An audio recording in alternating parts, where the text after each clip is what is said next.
La huella del crimen. El profesor Francisco Antón Barbera, maestro de criminalistas y colega mío en el cuadro de profesores de criminología de la Universidad de Valencia, empieza así su primera lección referida al dactilograma o impresión de la huella digital. No precisamos ser expertos en esta materia para darnos cuenta, cuando examinamos nuestros dedos, que en ellos aparecen una serie de líneas agrupadas de un modo que nos parece caprichoso y que adoptan multitud de variadas formas. Entre cada dos de estas líneas, llamadas crestas papilares, existen unos espacios o depresiones denominados surcos papilares. Quizás la manera más gráfica de imaginar estas prominencias y depresiones sea la de un campo labrado. El caballón o lomo de la tierra arada sería la cresta papilar y la depresión o surco, por donde discurrirá el agua, el propio surco papilar. La suma de crestas y surcos constituyen el dactilograma, la huella dactilar cuando la examinamos bajo el microscopio y la guardamos en una ficha para cotejarla cuando sea necesario. Antón reseña en su obra Iniciación a la dactiloscopia y otras técnicas policiales una afirmación tomada del poema de Job que puede entenderse como una pista puesta por Dios para los futuros policías del mundo. Y así, uno de los personajes dice de Yahvé que sobre la mano de todos pone un sello, para que todos conozcan su obra. Exacto, esta es la clave. Dios nos dice que busquemos el sello de quien ha hecho algo mirando en sus manos. Cuando, a finales del siglo XIX, los científicos empezaron a comprender que las huellas dactilares eran únicas para cada individuo, perennes e inmutables, empezó la aventura de la dactiloscopia, la rama de la criminalística que se ocupa de las huellas dactilares, y con ella la policía de todo el mundo estuvo más cerca de lo que nunca había estado de describir el sello del que habla la Biblia. Las huellas dactilares se dividen en tres tipos básicos: latentes, visibles y moldeadas. Las más comunes son las huellas latentes, invisibles al ojo, que están formadas por el sudor, el cual puede provenir directamente de la mano o bien porque el sujeto ha tocado inconscientemente con sus dedos la cara u otras partes del cuerpo donde existen las glándulas sebáceas. Incluso si un criminal se lava las manos y luego se las seca a conciencia, puede dejar todavía una huella latente en un objeto si ha tenido la imprudencia, por ejemplo, de tocar su cabello. Las visibles se encuentran rara vez en la escena del crimen, y se obtienen cuando los dedos se manchan de sangre, tinta u otro medio similar.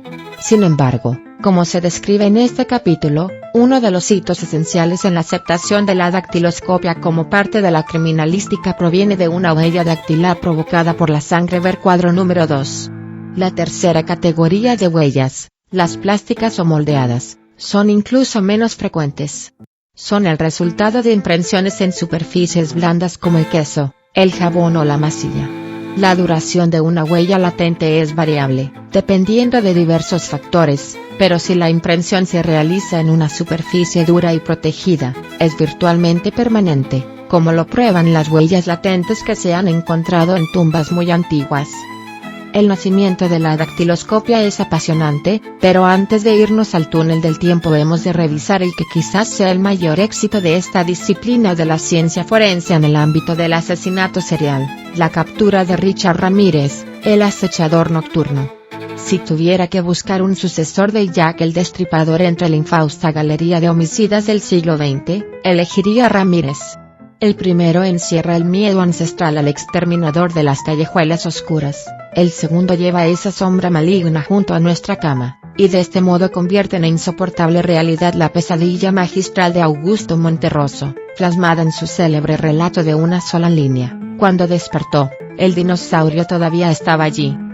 Richard Ramírez, el acechador nocturno. La primera vez que asesinó Richard Ramírez, que con el tiempo sería llamado el asesino que acecha en la noche de Night Stalker Murderer, fue en junio de 1984, cuando una mujer de 79 años fue acuchillada en su propia casa, en Los Ángeles. El responsable del crimen obró con ferocidad, pero no dejó huellas ni rastros que lo inculparan, así que se dispuso a esperar unos meses y, una vez que comprendió que su acción había quedado impune, en marzo de 1985 emprendió una terrible carrera homicida en la que 12 personas más pagarían con su vida la codicia y, sobre todo, el apetito de sadismo y control que la motivaban. El acechador nocturno es un buen ejemplo de cómo los asesinos en serie no empiezan siempre a matar con un patrón claro de víctima o de procedimiento de ejecución. Algunos de ellos precisan probar diferentes cosas antes de decidir qué es lo que más satisface sus necesidades más íntimas. Richard Ramírez empezó matando a una anciana y para ello empleó un cuchillo, pero más adelante tenderá a llevar un revólver y atacará con frecuencia a mujeres o parejas de cualquier edad. También abusó sexualmente de niños pequeños, aunque no los mató. El acechador nocturno es un ejemplo de asesino en serie implacable, con una gran amplitud para variar de víctimas y de método de matar. Aunque desarrolló un modus operandi favorito, su voracidad por matar hacía de él alguien muy difícil de capturar, porque asaltaba de noche cualquier tipo de domicilio, y manejó diferentes tipos de armas. No obstante, sí podemos aseverar que, mediada su cuenta de asaltos, Ramírez encontró un modus operandi que se convirtió en su predilecto. El asesino atacaba en la madrugada, aprovechando una ventana abierta de la casa. Después cortaba la línea de teléfono, y se disponía a actuar. Si había hombres en casa, estos eran rápidamente despachados con un balazo en la cabeza.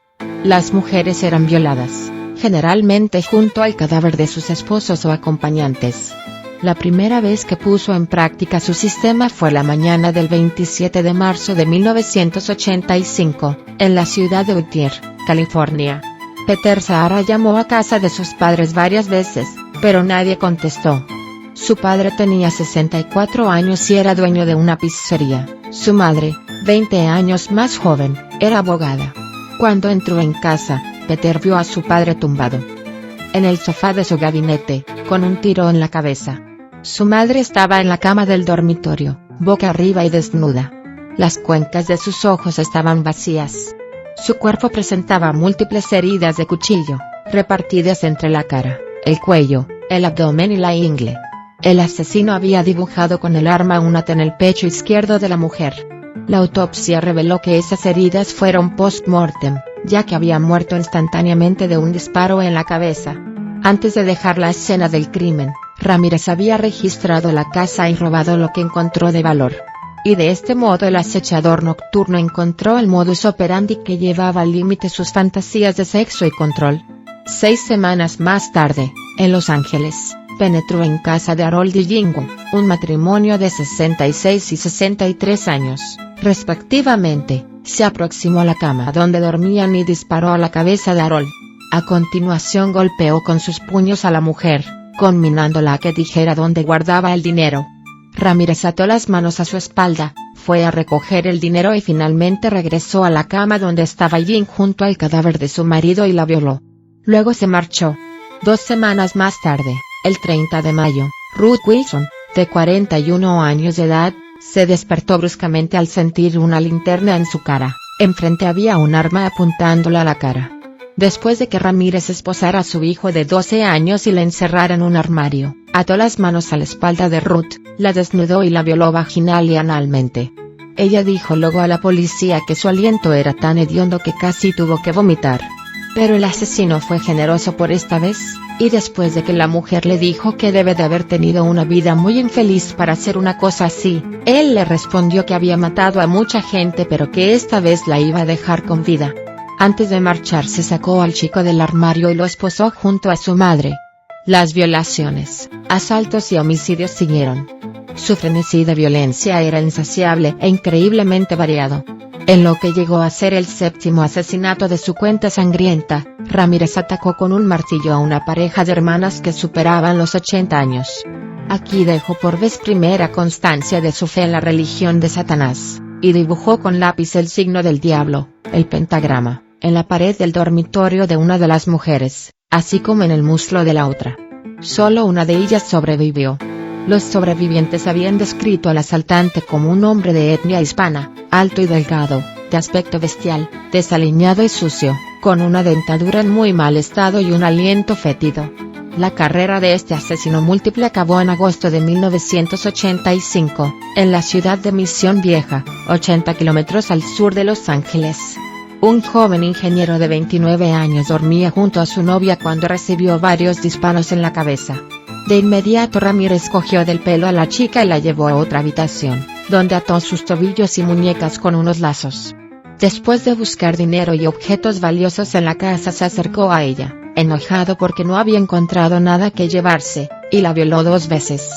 Finalmente, por indicación suya, encontró algo de dinero en un cajón, después de que la chica jurara por Satanás que ahí lo encontraría. Pero la pesadilla no había terminado. Ramírez obligó una y otra vez a la chica que dijera, «Amo a Satanás». Llevado por su paroxismo, el acechador nocturno la cogió de nuevo del cabello y la obligó a arrodillarse. «Di que amas al Señor de la noche, dilo». Coma al tiempo que la obligaba a practicarle una felación. Al finalizar, el asesino se quedó mirándola fijamente a los ojos. Ella, todavía atada, presintió que iba a morir. Sin embargo, de manera sorprendente, él se echó a reír y se marchó. Ella demostró un coraje y una lucidez fuera de lo común, se deshizo de las ataduras y corrió hacia la ventana justo a tiempo para fijarse en el coche del asesino antes de que desapareciera de su vista, un Toyota Ranchera color naranja. Esta descripción fue corroborada por un adolescente que había estado arreglando su moto en el garaje de su casa y que, lleno de suspicacia al ver merodear el auto, había notado la matrícula. A la mañana siguiente llamó a la policía. La policía averiguó de inmediato que la matrícula correspondía a un coche robado, y 2 días después fue localizado en un parking. La vigilancia del vehículo por espacio de 24 horas no dio resultado, ya que Ramírez no apareció. Entonces los investigadores decidieron retirarlo para examinarlo en el laboratorio criminalístico, lo que resultó providencial, ya que se halló una huella dactilar parcial. Todos sabemos que en Los Ángeles la tasa de criminalidad es muy elevada. En sí mismo un universo de lujo y de estrellas de cine y de la canción, también es un sumidero de alienados y fracasados que vagan por calles donde es difícil ver a alguien caminando. La ciudad solo da cobijo a quienes tienen un coche con el que poder llegar siempre a algún destino, y en algunos casos ni siquiera el hogar es lugar seguro, como Ramírez puso en claro al asaltar a sus moradores en la noche. Por eso cuando en 1985 el Departamento de Policía instaló un sistema informático para cotejar las huellas dactilares tomadas en una escena del crimen con las almacenadas en la base de datos del ordenador, capaz de realizar 60.000 comparaciones por segundo, la suerte de la que disfrutaba Ramírez había terminado. El ordenador reveló que la huella encontrada en el coche le pertenecía, porque él estaba, efectivamente, en esa base de datos como autor de una sustracción de vehículo. Este hombre ahora era buscado como responsable de al menos 13 asesinatos y 5 violaciones. Los policías describieron ese acierto como un milagro, porque solo hacía unos días que se había instalado el sistema computarizado. Y por otra parte, en la base de datos únicamente estaban incluidos los delincuentes que habían nacido en fecha posterior al 1 de enero de 1960. Ramírez había nacido en febrero de ese año. Con toda rapidez la foto y nombre del asesino se pusieron a disposición de los medios de comunicación, algo que desconocía el propio interesado, que regresaba de un viaje desde Phoenix, Arizona, donde había ido a comprar droga. La comunidad hispana, muy numerosa, no estaba precisamente feliz de que uno de sus miembros se dedicara a asesinar, así que se dispuso a colaborar con la policía en su captura. Ramírez, con su vuelta, se había metido en la mismísima boca del lobo. No podía confiar en nadie, estaba acorralado. Después de intentar sin éxito varias veces robar un coche, fue capturado por los ciudadanos hispanos, que lo persiguieron al grito de «es el matador». Y finalmente le dieron caza, golpeándolo con saña, y reteniéndolo hasta que la policía se hizo cargo de él. Pocos días después era formalmente acusado de matar a 13 personas. Ramírez es un ejemplo del libro del psicópata asesino en serie, ver capítulo 1. Por ello no debemos extrañarnos al saber que fue capaz de demorar el juicio por espacio de 3 años, en los cuales puso especial cuidado en cambiar de modo drástico su aspecto, mediante la ortodoncia, el ejercicio físico y un cuidado esmero en su forma de vestir y su higiene. Así que, cuando finalmente apareció ante el tribunal y los medios, lo que el público tenía delante no era un asesino repulsivo, sino un joven de rasgos latinos e inquietantes, capaz de erizar la piel debido al miedo y al deseo que suscitaba a partes iguales.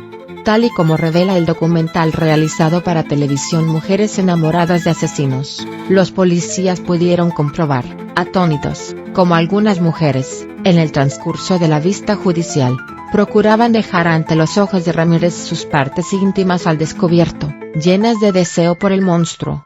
En ese documental también somos testigos del amor irredento de su esposa, una mujer de 41 años que lo había conocido por las imágenes de televisión, y que negaba tajantemente que ese hombre fuera el acechador nocturno. De acuerdo con el periodista Jim Doyle del San Francisco Chronicle, que describió la boda entre los muros de la prisión de San Quintín, la novia, Doreen Lioy, era una editora independiente con una licenciatura en inglés y un cociente de inteligencia de 152, que equivale a la superdotación. Por su parte, el acicalado novio era el asesino serial Richard Ramírez, que estaba en el corredor de la muerte, esperando la ejecución. Sin embargo, las pruebas eran irrefutables. No solo estaba la huella dactilar que, aunque insuficiente para determinar su culpabilidad, relacionaba el coche con una de las escenas del crimen, sino que en su casa se hallaron joyas pertenecientes a las víctimas, y la pistola empleada en los asesinatos fue localizada en el apartamento de uno de sus amigos. Entre las 13 personas asesinadas estaban las parejas masculinas de las mujeres violadas, pero también varias de ellas, algunas de las que sobrevivieron, pudieron declarar en su contra.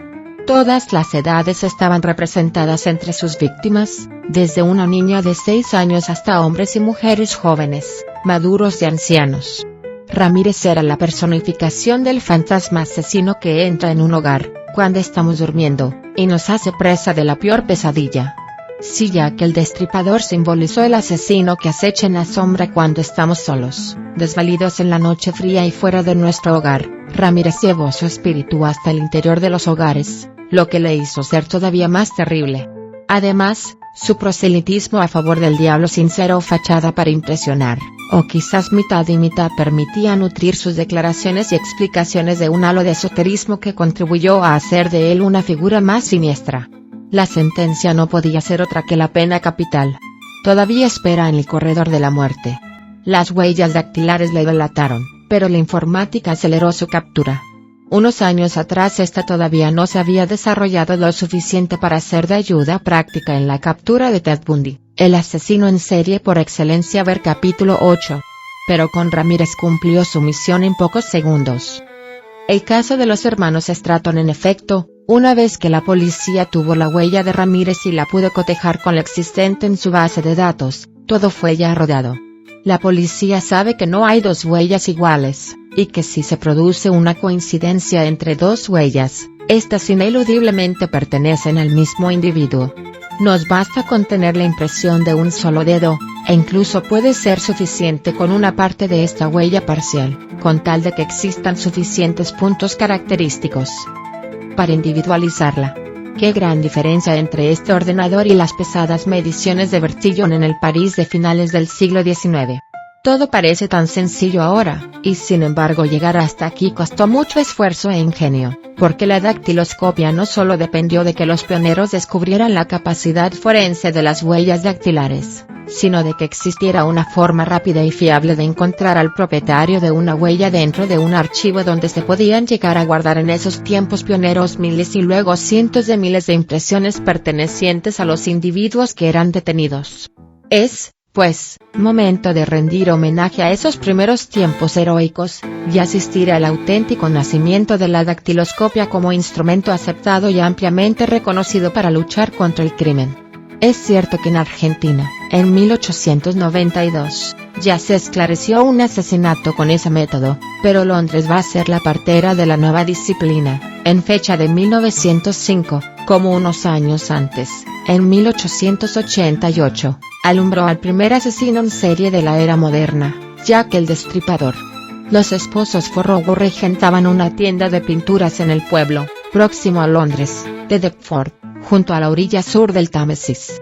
Su vivienda estaba en el piso de arriba, así que Thomas Farrow, el marido, siempre tenía el establecimiento abierto cuando llegaba William, el empleado, sobre las 8:30 de la mañana. Pero esa mañana William lo halló cerrado. Pensó que quizás el matrimonio estaba enfermo. 71 años él, 65 ella, pero cuando vio a través de los cristales de la puerta que había un mueble tumbado, pensó lo peor. Era lunes, y ese es el día que se llevaba al banco el dinero recaudado durante la semana. Así que juntó a otro hombre, William decidió acceder al inmueble por la parte de atrás, saltando por el muro que lo separaba de la tienda vecina. Lo que vieron está rigurosamente descrito por el historiador Colin Beavan, cuya descripción del caso seguimos, el cual escribió: vieron que la puerta de la cocina estaba abierta, entraron y se quedaron inmediatamente horrorizados por lo que vieron. Bajo un sofá estaba el cuerpo de Thomas Farrow, boca abajo, hecho un grotesco amasijo de sangre. Su cabeza calva, apoyada en una pantalla de metal que rodeaba la chimenea, estaba abierta a golpes. Por la chimenea se extendía un charco de sangre oscura que llegaba hasta las cenizas apagadas. La escena era tan horripilante que William no se paró a considerar que, en algún otro lugar de la casa, la señora Farrow quizás necesitara ayuda desesperadamente.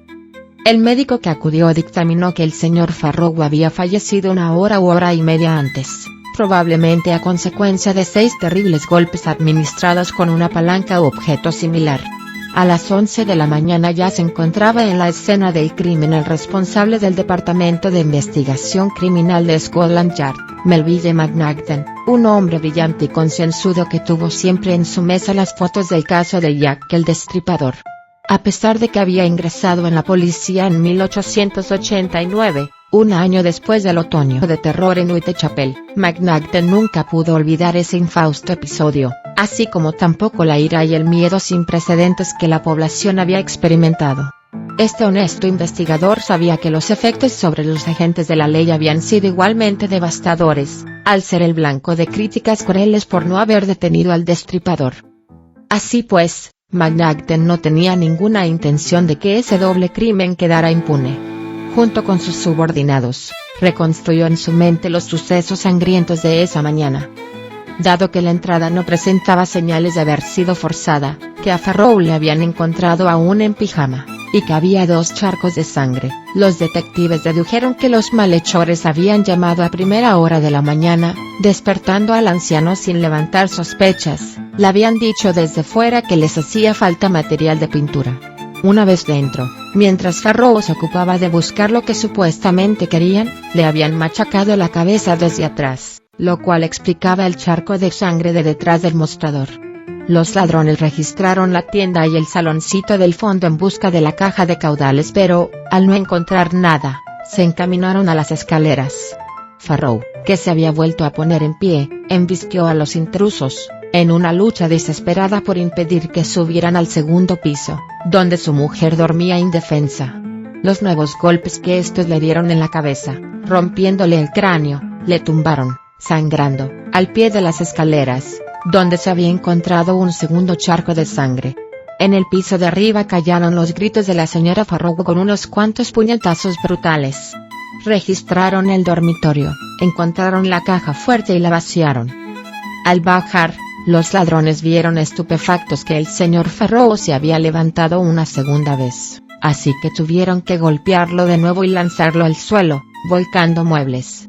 Esta vez no se volvería a mover. Los asaltantes se lavaron las manos ensangrentadas en una jofaina, y se quitaron unas medias que llevaban en la cabeza a modo de máscaras, porque con ellas en la calle solo conseguirían llamar la atención. Cuando salieron de la tienda dejaron a 2 personas muertas. La señora Farrow moriría poco después de llegar la policía y se llevaron un botín de 10 libras equivalente a 900 euros actuales. No había muchas pistas, la entrada no había sido forzada, así que no podían reconocer a los culpables por la forma de reventar las puertas. Las medias para las máscaras las cogieron de la propia casa de las víctimas, lo que implicaba que no se podían rastrear para averiguar su comprador. Y tampoco había testigo alguno que presenciara nada de lo que había ocurrido dentro del inmueble. McNagden era consciente de lo que estaba en juego, y decidió él mismo hacer la inspección ocular y mirar cada metro de la casa. Subió al piso de arriba y taladró con su mirada cada rincón, cada palmo de suelo y paredes, hasta que sus ojos repararon en un objeto que sobresalía de debajo de la cama de la señora Farrow, la caja de caudales y su bandeja interior. McNagden tomó su pañuelo y recogió la caja y la bandeja, porque en su departamento llevaban un tiempo almacenando huellas dactilares de las escenas de los delitos, con la esperanza de que algún día pudieran probar ante un tribunal que el dueño de una huella era el culpable del crimen. Para que el nuevo método fuese aceptado, había que convencer a los cuerpos de policía de que era práctico, y a los jueces y a la opinión pública de que era justo. McNaughton llevaba algún tiempo esperando con impaciencia un caso que llegase a los titulares y que probase esos supuestos. Pensó que el caso Farrow podía ser lo que buscaba. McNaughton vio en la superficie de la bandeja una mancha ovalada, pequeña, sucia. Después de ordenar que la envolvieran en papel, dijo que se la llevaran al inspector Collins, su hombre de confianza en el departamento creado en 1901 para guardar y clasificar las huellas. Este departamento había sido creado por Edward Henry cuando Londres lo reclamó desde la India para que repitiera en la capital del imperio los éxitos en la identificación de los delincuentes que había obtenido allá. Posteriormente Henry fue promovido al puesto de comisario, y dejó el flamante nuevo departamento de dactiloscopia a cargo de otros 2 hombres, uno de los cuales era Collins. Ver cuadro 1. Cuadro 1. Los grandes nombres de la dactiloscopia. Es posible perdernos en la historia si buscamos ejemplos aislados de identificación de personas a través de las huellas de dedos y manos. Así, tenemos ejemplos de que los babilónicos y más tarde los chinos señalaban la propiedad o la autoría de ciertos textos mediante las marcas dactilares o de las palmas de las manos. Sin embargo, está claro que hay que esperar al final del siglo XIX para que los científicos vieran la utilidad de las huellas digitales para establecer la identidad certera del individuo y, como consecuencia, para la resolución de los delitos. 2 nombres importantes de esta historia reciente de la criminalística son Henry Fowles, un médico escocés que trabajaba en Japón, y Sir William Herschel, un oficial británico que estaba asignado al servicio civil de la India. Herschel había estado empleando las huellas dactilares desde mediados del siglo XIX con un doble propósito: en primer lugar, como sustituto de la firma en sujetos analfabetos, y en segundo lugar para verificar las firmas de los documentos adjuntando las huellas de los dedos junto a la firma. Se aseguraba de que no se pudiera reclamar la falsedad de la firma. Sin embargo, fue Fowles quien reconoció las posibilidades de las huellas dactilares en la escena del crimen para identificar al culpable, y así lo dejó escrito en lo que se considera la primera publicación oficial de la historia sobre dactiloscopia, aparecida en la revista Nature, en 1880. Un nuevo avance sustancial se produjo cuando Francis Galton, primo de Charles Darwin, reunió la información disponible y explicó con claridad las estadísticas y el significado de las huellas dactilares en 1888, y más adelante publicó el primer libro que ponía de manifiesto la enorme importancia de la dactiloscopia como una disciplina para identificar reincidentes y resolver la autoría de los delitos, Fingerprints, huellas dactilares, 1892, donde sin embargo quitaba crédito a los hallazgos de Fowles para ensalzar a Herschel. Pero si Fowles, Herschel y Galton son los personajes que descubrieron la importancia forense de las huellas dactilares, otros 2 nombres ilustres han de añadirse a esta corta lista, porque crearon los sistemas de clasificación de las huellas que permitía que su consulta fuera ágil y práctica, marcando con ello una clara ventaja con respecto al pesado y lento método de la antropometría. Se trata de Juan Bucetich, al que conoceremos en breve, que creó el sistema que prosperó en América Latina y en España, y de Edward Henry, un inglés que desempeñó los cargos de juez en Bengala y luego de inspector general en la India, cuyo sistema fue adoptado en Europa y Norteamérica. Antes de ocuparse de esa nueva tarea, Collins no había tenido más remedio que emplear su tiempo en los métodos anticuados de identificación de delincuentes, como la antropometría de Bertillon, las fotografías de los rostros y el registro de marcas y otros hechos distintivos de los delincuentes. Su oficina estaba dominada por un enorme mueble de madera que albergaba 1.024 casilleros, para cada una de las clasificaciones que se pueden hacer a partir de una muestra de las 10 huellas dactilares de una persona. Ahora bien, no era su misión atrapar a un asesino, sino la de pasarse el día archivando las huellas tomadas a recientes inculpados para cotejarlas con las ya archivadas y así comprobar la identidad de los que acababan de ser arrestados. Su objetivo principal era identificar a los reincidentes que se hacían pasar por delincuentes primerizos adoptando seudónimos, con la esperanza de ocultar sus condenas previas y obtener así una pena menor para el nuevo delito. Collins se apresuró a inspeccionar la bandeja de la caja de caudales. Las huellas dactilares pueden quedar impresas en cualquier superficie, pero aquella, como la mayoría de las encontradas en el lugar de un crimen, Estaba impresa en sudor. Tenía el dibujo de un arco y procedía del pulgar de una mano derecha. Collins a continuación consultó sus archivos, buscando en particular entre las huellas de los allanadores de morado que presentasen un arco en el pulgar derecho. Pero no tuvo suerte, y al día siguiente informó a McNagden de que la impresión de la huella en la bandeja de la caja fuerte no se correspondía con ninguna de las archivadas. Ahora bien, ya que no correspondía tampoco con las huellas de los esposos Farrow, muy probablemente pertenecía a uno de los asesinos. Así pues, había que encontrarlo. Sin embargo, a diferencia de lo que sucedió en los crímenes del Destripador, la suerte esta vez se iba a aliar con Scotland Yard. Los policías empezaron a interrogar a todas las personas que pudieran haber visto o oído algo. Así, una ciudadana llamada Ellen Stanton iba de camino a coger el tren la mañana de los crímenes cuando vio a dos hombres que salían corriendo por la calle principal del pueblo de Deptford. Y lo mejor fue que reconoció a uno de ellos, llamado Alfred Stratton, el cual tenía un hermano, Albert. No tenían antecedentes penales, pero se sabía que vivían de las prostitutas. Aunque no tenía más pruebas, McNagden ordenó arrestarlos, en la esperanza de que la huella de la bandeja les incriminara. 6 días después de los asesinatos los hermanos Stratton fueron detenidos. En Scotland Yard no había mucha confianza en que la resolución del caso fuera adelante, ya que 2 lecheros que habían visto salir a 2 personas de casa de los Farrow la mañana del crimen no fueron capaces de identificarlos entre un grupo de prisioneros. El fiscal le dijo a McNagden que necesitaba algo sólido para llevarlos a juicio, ya que no iba a consentir que la prensa se burlara de la justicia de su graciosa majestad. Pero 2 horas después, Collins, visiblemente emocionado, le comunicaba a su superior que la huella impresa en la bandeja correspondía a Alfred Stratton.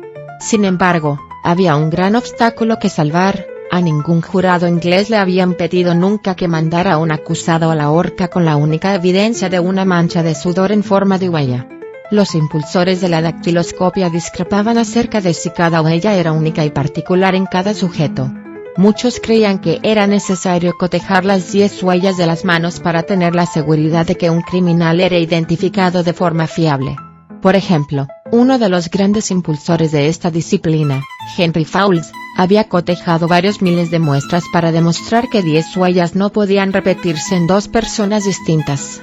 Insistía en que hasta que no se demostrase que cada huella era única, nadie debería ser enviado a la horca sobre la base de una única impresión. McNagden sabía todo esto, por eso consideró que lo más apropiado era que el creador del departamento de huellas de Scotland Yard, Edward Henry, tomara la decisión de si debía llevar a juicio a los hermanos Stratton. A lo largo de la historia, escribe Colin Beavan, la única prueba admitida en un juicio había sido el testimonio de los testigos oculares. Se consideraba que el empleo de pruebas físicas en la reconstrucción de acontecimientos era demasiado vulnerable a la manipulación. Los procesos judiciales habían ido avanzando lentamente, pero un jurado aún estaba más habituado a escuchar lo que otros habían visto con sus propios ojos que lo que un experto aseguraba ser capaz de deducir por otros medios. Todo esto lo sabía Edward Henry, y se lamentaba de que el mundo del derecho todavía no fuera permeable a los avances de la ciencia. Sin embargo, o quizás por eso mismo, consciente de que el juicio de los hermanos Stratton podía cambiar más de 1000 años de tradición jurídica, Henry aceptó la apuesta. Los Stratton y con ellos la dactiloscopia irían a juicio. La fecha del 5 de mayo de 1905 va a ser definitiva en la historia de la ciencia forense. Se va a decidir si la dactiloscopia tiene un futuro en Gran Bretaña y, por extensión, en muchos países que miran los progresos de esa nación como corresponde a quien representa el último gran imperio que ha visto el mundo. Ya están en el tribunal criminal inglés el célebre Old Bailey, el fiscal, el abogado, los testigos y los acusados, los hermanos Albert y Alfred Stratton. El fiscal es famoso por el alto número de condenas que consigue. Se llama Richard Muir, y sabe que ese día va a marcar un antes y un después en las paredes de ese imponente edificio. Por vez primera, su principal baza no es un testigo, ni siquiera un arma hallada entre las pertenencias del culpable. Toda la fuerza de su razón, todo el peso de la justicia, va a depender de una huella. Pero a pesar de su formación y habilidad, Muir tiene razones para estar preocupado, ya que como testigo de la defensa va a estar nada menos que uno de los grandes descubridores de la dactiloscopia, el mismísimo Henry Fowles. Esto encierra una terrible paradoja. Fowles, quien ha peleado incansable porque la policía de su época adopte el sistema de las huellas dactilares para la identificación de los delincuentes, va a esforzarse por desacreditar ese método que él ha ayudado a crear. Cansado del rechazo con que Scotland Yard le ha obsequiado, ahora quiere probar que él es el mayor experto, poniendo en evidencia lo que cree que es un uso abusivo de su método. Pero no adelantemos acontecimientos. Lo primero que hace Muir es poner ante el jurado las pruebas circunstanciales que sitúan a los Stratton en la escena del doble crimen. Así, con voz poderosa interroga a diversos testigos, quienes van poniendo cada vez más cerca de los hermanos el cadalso. Sus declaraciones demuestran que Alfred y Albert Stratton se habían escondido en las proximidades de la tienda regentada por los esposos Tarrow, esperando la hora acordada para el crimen, que les habían visto salir de la tienda después de cometer el doble homicidio, y que después estaban en posesión de más dinero del que podían justificar. Muir expone con brillantez cómo los hermanos Corell les llevaban ganzúas de hierro para forzar la puerta de la tienda, pero que no la llegaron a utilizar porque el dueño les dejó entrar al pensar que iban a buscar pintura. Y finalmente concluye deduciendo lo inevitable de todas las circunstancias anteriores, que por su codicia, por querer apropiarse del dinero que guardaba el anciano matrimonio en la caja fuerte, los mataron de modo brutal, a golpes. Con las herramientas de su oficio, a la sazón un escoplo, un gancho y un destornillador. El cirujano de la policía horroriza al jurado con las descripciones de las heridas que Farrow tenía en la cara y de los cráneos fracturados de los esposos, y concluye que esas terribles heridas fueron hechas, con mucha probabilidad, por las herramientas antes descritas. Muir sigue imparable, sabe que es la némesis de los asesinos, y que la única forma en que la justicia no va a ser burlada ese día memorable en Old Bailey es si el veredicto del jurado supone la horca para los Stratton. Frente al jurado, con ojos sin cólera pero con una dureza que revela una extraordinaria determinación, expone que lo que une inextricablemente a los acusados con el lugar del crimen son las pruebas que dejaron: 3 máscaras hechas con medias y la marca de un dedo en la caja de caudales. Primero las máscaras. La casera de Albert explica que encontró debajo de su colchón la parte de arriba de unas medias con agujeros para los ojos. Muir le enseña las máscaras halladas en el lugar del crimen. ¿Eran las máscaras de debajo del colchón como las encontradas junto a los cuerpos ensangrentados? Sí, testifica la casera. Todo parece que conduce al desenlace de la condena de los acusados, pero cuando llega el turno de los abogados defensores, su pericia no va a la saga de la implacable habilidad del fiscal, en particular el abogado de Alfred, el muy reputado H. G. Roth. Cada testimonio acusador de los testigos es rebatido por la defensa, señalando alguna inconsistencia o duda. Frente a una deducción que concluye que los Stratton tenían la oportunidad y el móvil para cometer los crímenes, los abogados suscitan alternativas exculpatorias razonables. Gracias a Roth, Muir ya no parece tan fiero, así que el abogado pensó que Alfred podía subir al estrado y dar su versión, sin temor a las preguntas que el fiscal pudiera realizarle. Y en efecto, mientras que Alfred explica al jurado con aplomo que todos sus movimientos en la noche de autos eran perfectamente razonables e inocuos, la amenaza que podría representar Muir parece cada vez más lejana. Sin embargo, Muir todavía no estaba vencido, tenía una bala letal preparada. El fiscal llama al estrado a Williams Hittings, un carcelero de la comisaría de Tower Bridge, donde ambos acusados habían pasado una tarde, mientras esperaban ser llevados a una de las sesiones preparatorias del juicio. Hittings había oído unas palabras que Albert quizás lamentaría para siempre. ¿Cree usted que saldré de esta?, le preguntó Alberto. No lo sé, dijo el carcelero. ¿Nos oye?, preguntó Albert, refiriéndose a su hermano, que estaba en la celda de al lado. Hittings miró y vio que Alfred leía un periódico. No, está leyendo el periódico, le dijo. Según dijo Hittings al jurado, Albert respondió: supongo que a él le colgarán, y que a mí me caerán unos 10 años. Él me metió en esto. Desde luego, era una frase comprometedora para ambos, en particular para Alfred, pero no constituía una prueba. Podría ser una estratagema urdida por su hermano, para librarse de la peor parte, y en todo caso esa afirmación estaba lejos de ser una confesión. Así que Muir tenía que llegar hasta el final, y eso significaba recurrir a la huella dactilar hallada en la caja fuerte. Convencer al jurado de que una sola huella podía identificar a un hombre iba a ser uno de los retos más grandes en su carrera. El fiscal llamó al estrado al inspector Collins. Señalando a la caja fuerte, que estaba frente al jurado, dijo: "No hay ninguna duda de que la huella de esta caja de caudales, que era del asesinado señor Farrow, es del pulgar derecho del acusado Alfred Stratton". Si el jurado creía a Collins, entonces todas las otras pruebas serían igualmente aceptadas. Los hermanos irían a la horca, y la dactiloscopia sería considerada como una herramienta de identificación forense de primer orden en Gran Bretaña. Pero si no lo creía, los hermanos quedarían libres, y el futuro de esta incipiente técnica de investigación criminal quedaría encallado en el limbo. La clave estaba en convencer al jurado de que esa minúscula huella llevaba en sus trazas el nombre del asesino. Por ello, el testigo debía dar a sus miembros la oportunidad de entender el sistema y llegar a una decisión por sí mismos. Collins les mostró los aparatos para tomar las huellas, enseñó un modelo de hoja donde se imprimían, y demostró cómo se comparaban dos distintas. Expuso que la decisión final sobre la identidad dependía de la correspondencia de características minúsculas finales, bifurcaciones, islas de las crestas dactilares. A continuación llegó el momento de la verdad. Collins sacó una foto ampliada de la huella recogida en la caja fuerte, y la puso al lado de otras dos que representaban las huellas de los esposos asesinados. El jurado pudo ver inmediatamente que las crestas describían unos dibujos muy diferentes de la impresión de la caja.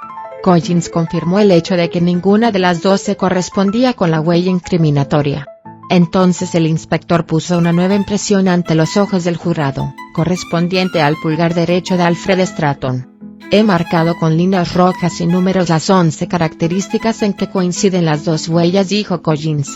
Siguió exponiendo cada una de esas características y señaló al jurado las correspondencias. ¿Hay alguna posibilidad de que estas huellas procedan de dos dedos distintos?, preguntó el fiscal. Según mi experiencia, ninguna, contestó Collins. La sala estaba sobrecogida. Muir, con la ayuda del inspector, acababa de demostrar que Stratton era la persona cuya huella había marcado la caja fuerte. En un último intento, el defensor, aleccionado por el eminente Henry Fowles, quien no creía que una única huella pudiera servir para identificar a un sujeto, llama a declarar a su último testigo, el Dr. Garson, un experto en huellas que había sido profesor del propio Collins a lo largo de los 4 años en que Scotland Yard estaba recogiendo en sus ficheros las huellas dactilares de los delincuentes. En su opinión, declara, las huellas son diferentes. ¿En qué se basa?, pregunta el abogado Roth. Garson explica que se fundamenta en la diferencia de la curvatura de las crestas de los puntos, y en las disparidades de la distancia medida entre ellas. En diferentes regiones, las huellas eran más largas o comprimidas. Rechazó cada uno de los 11 puntos de identificación de Collins, y su testimonio propagó el escepticismo por la sala. Pero Muir no se iba a rendir tan fácilmente. Tenía 2 triunfos más, y resultaron ser decisivos. En primer lugar, minó la credibilidad de Garson, porque tenía en su poder una carta escrita de puño y letra por el testigo en el que se ofrecía tanto a la acusación como a la defensa para declarar a su favor, sin que pareciera que el resultado del análisis de las huellas fuera un hecho relevante.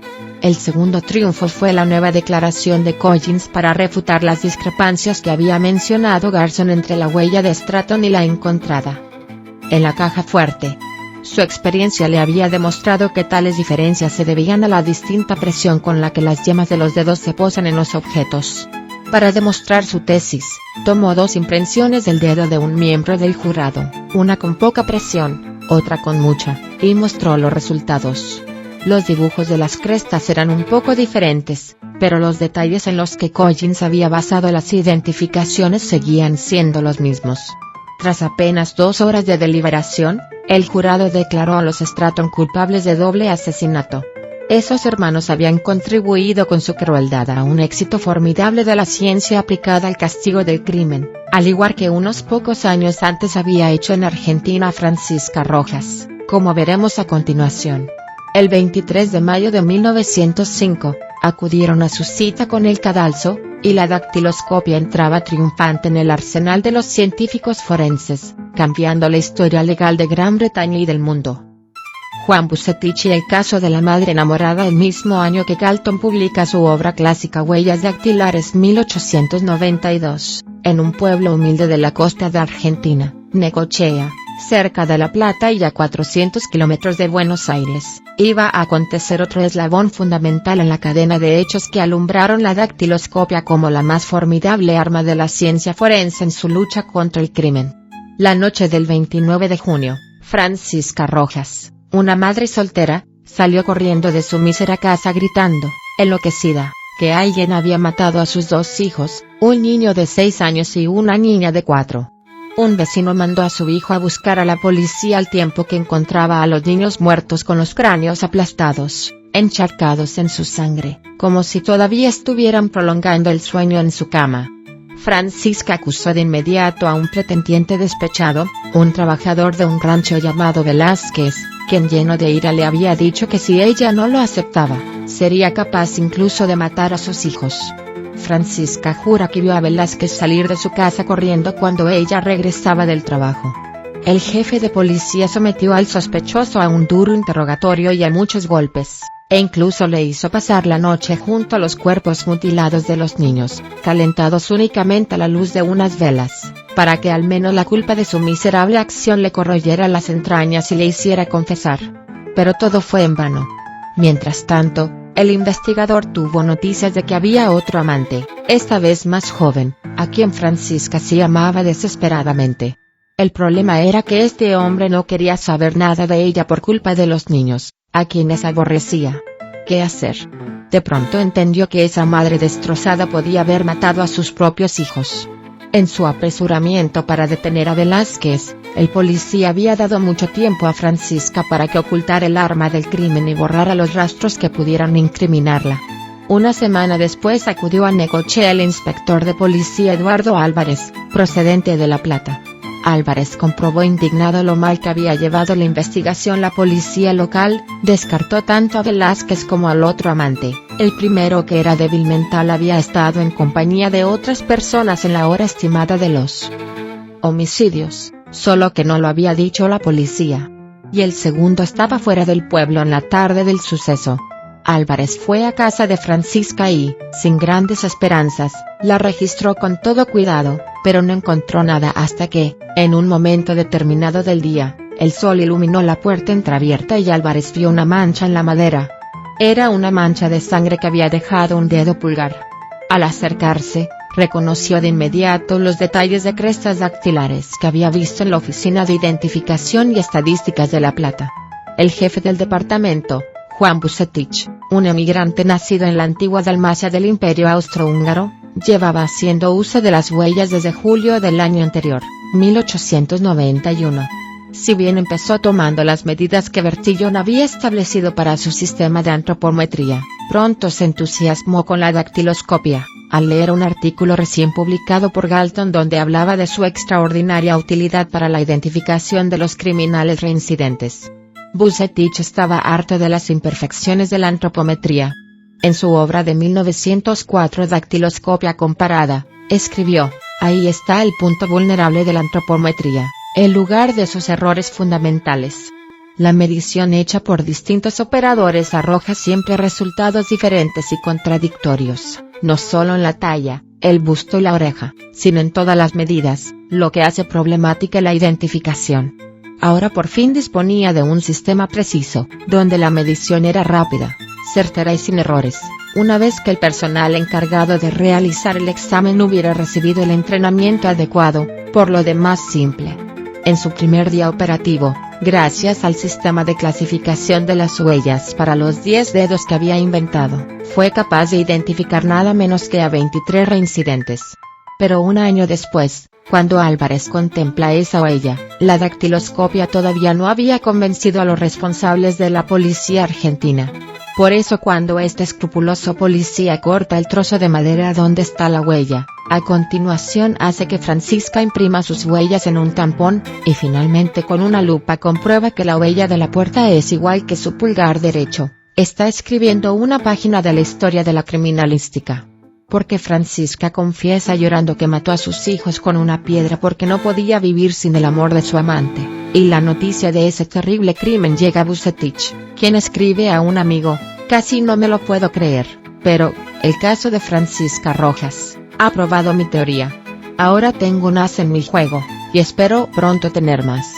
Sin embargo, aunque en efecto ese as en el juego lo recordamos ahora como un hito deslumbrante de la ciencia forense, Vucetich tuvo que esperar todavía hasta 1916 para disponer de un registro general de identificación dedicado a almacenar y cotejar las huellas dactilares de toda la población.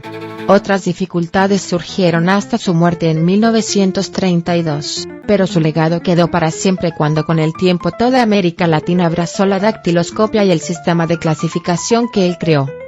Las huellas dactilares como instrumento privilegiado para identificar al culpable de un crimen, en esta época en que el análisis de ADN parece deslumbrar al público por su asistencia en la resolución de casos complicados, parece haber perdido el protagonismo del que ha gozado en estos últimos 100 años. Nada más lejos de la verdad. La consulta en el sistema informatizado de una coincidencia de huellas que realiza cualquier policía del mundo es cuestión de segundos, mientras que en muchos casos no hay un ADN disponible para cotejar la muestra hallada en el escenario del crimen, comparación por otra parte mucho más costosa en tiempo y en dinero. Hoy por hoy, son muchos más los criminales que pagan su deuda a la justicia en virtud de la dactiloscopia que del análisis del perfil genético del ADN. No obstante, en ocasiones ambos procedimientos se suman para capturar a un asesino en serie. Es el triunfo de la criminalística más moderna sobre los seres humanos más peligrosos que existen. Como aconteció en Jade en 2005, en el caso del monstruo de Machala. Lo vemos en el siguiente capítulo.